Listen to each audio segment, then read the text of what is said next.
इमारतें धराशायी हो जाएंगी। एपेक्स और केएन नामक टावर को सुपरटेक बिल्डर ने बनाया था। बाद में पाया गया कि इन्हें बनाने में नियमों का उल्लंघन किया गया। ये देश में गिराई जाने वाली सबसे बड़ी बहुमंजिला इमारतें होंगी। 30 मंजिल वाली इमारतों को ट्विन टावर कहा जा रहा है। इनकी ऊंचाई 320 फीट से ज्यादा है और ये नोएडा की घनी आबादी वाले इलाके में स्थित है। इन्हें गिराने के लिए करीब 3700 किलोग्राम विस्फोटक का इस्तेमाल किया जाएगा। धमाका कुछ इस तरह से होगा कि बिल्डिंग सीधे नीचे गिर जाए। इस काम के लिए बहुत दक्षता की जरूरत है और 3 देशों के इंजीनियर इस प्रक्रिया में शामिल होंगे। दुनिया भर में घनी आबादी वाले इलाकों में आमतौर पर इस तरह की इमारतों को गिराने की इजाजत नहीं दी जाती है। यही बात इस रविवार की कार्रवाई को अलग बनाती है। इस बात पर ध्यान दीजिए कि एक 12 मंजिला इमारत यहाँ से सिर्फ 30 फीट की दूरी पर है। आसपास की 45 इमारतों में करीब 7000 लोग रहते हैं। आसपास रहने वाले सभी लोगों को रविवार की सुबह घरों को खाली करने के निर्देश दिए गए हैं। ट्विन टावर के गिरने के 5 घंटे बाद ही उन्हें वापस अपने घरों में जाने की इजाजत दी जाएगी। सड़क पर रहने वाले जानवरों को भी इलाके से हटा दिया गया है। इस इलाके और नोएडा एक्सप्रेसवे पर इस दौरान ट्रैफिक रोक दिया जाएगा। विस्फोटक से करीब 984 फीट ऊंचा धूल का गुबार उठ सकता है, इसलिए एयरपोर्ट और एयरफोर्स से विमानों की सुरक्षा का ध्यान रखने के लिए कहा गया है। यही नहीं, गिराई जा रही इमारतों से 50 फीट दूर भूमिगत गैस पाइपलाइन है जो दिल्ली में गैस की आपूर्ति करती है। आसपास रहने वालों को डर है कि कहीं विस्फोटकों से होने वाले कंपन के कारण उनके घरों और इमारतों को नुकसान न पहुंचे। लेकिन इस प्रक्रिया में शामिल इंजीनियर मानते हैं कि चिंता की कोई बात नहीं है। नोएडा में इमारतों को भूकंप निरोधी बनाया गया है। ब्रिटेन के इंजीनियर जो बिल्डिंग गिराने में मदद कर रहे हैं, उनका अनुमान है कि जितनी तीव्रता रिक्टर स्केल 4 के भूकंप से होती है, उसकी तुलना में इस विस्फोटक की तीव्रता 10% होगी। साइट पर मौजूद वरिष्ठ इंजीनियर मयूर मेहता कहते हैं, ये पूरी तरह सुरक्षित है। आखिर ब्लास्ट कैसे होगा?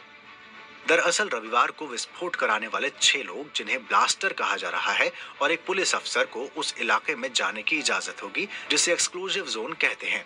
ब्लास्ट के लिए कई तरह के विस्फोटकों का इस्तेमाल किया जाएगा। डेटोनेटर्स से प्रक्रिया की शुरुआत होगी। कुछ ही मिलीसेकंड में छोटे प्लास्टिक ट्यूब शॉक वेव की मदद से विस्फोटकों को सिग्नल भेजेंगे जो दोनों बिल्डिंगों में लगाए जाएंगे। कई महीनों से ब्लास्टर्स 30 मंजिला इमारत के अलग अलग हिस्सों में जा रहे थे। इमारतों की बिजली सप्लाई काट दी गई है, एस्केलेटर निष्क्रिय कर दिए गए हैं। ये सुनिश्चित किया गया है कि अलग अलग मंजिल पर सभी 20,000 से ज्यादा कनेक्शंस एक साथ समन्वय के साथ काम कर सकें। एक गलती से पूरी प्रक्रिया अधूरी रह सकती है।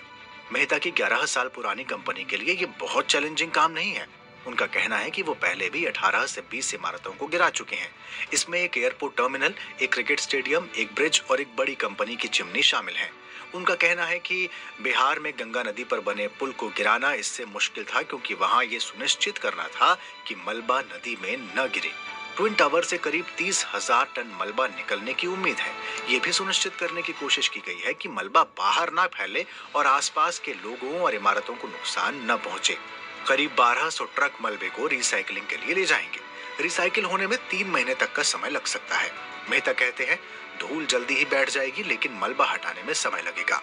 इतनी ऊंची इमारतें गिराना भारत में आम बात नहीं है। साल 2020 में केरल में एक लग्जरी लेक साइड अपार्टमेंट को गिराया गया था। वहां करीब 2000 लोग रहते थे। बिल्डिंग को पर्यावरण नियमों का उल्लंघन करके बनाया गया था। लेकिन नोएडा में बिल्डिंग गिराने की इस प्रक्रिया का स्तर बहुत बड़ा है। आसपास रहने वाले लोग अपना घर छोड़कर दोस्तों और रिश्तेदारों के यहाँ जाने लगे हैं। पास ही एक बिल्डिंग के एसोसिएशन के प्रमुख SN बैरोलिया कहते हैं, लोग अपने दरवाजे और खिड़कियां सील कर रहे हैं, AC निकाल रहे हैं, दीवारों पर से टीवी हटा रहे हैं। हम बिल्डिंग को पूरी तरह से बंद कर रहे हैं, ऐसा पहले कभी नहीं हुआ। सुपरटेक की बिल्डिंग में फ्लैट खरीदने वालों को एक लग्जरी जिंदगी का सपना दिखाया गया था। सुपरटेक ने वादा किया था कि KN एक प्रतिष्ठित 37 मंजिला ऊंची इमारत होगी और एपेक्स से पार्टी करते समय नीचे एक चमकता हुआ शहर दिखेगा। रविवार को ऐसे सभी वादे आखिरकार धराशायी हो जाएंगे।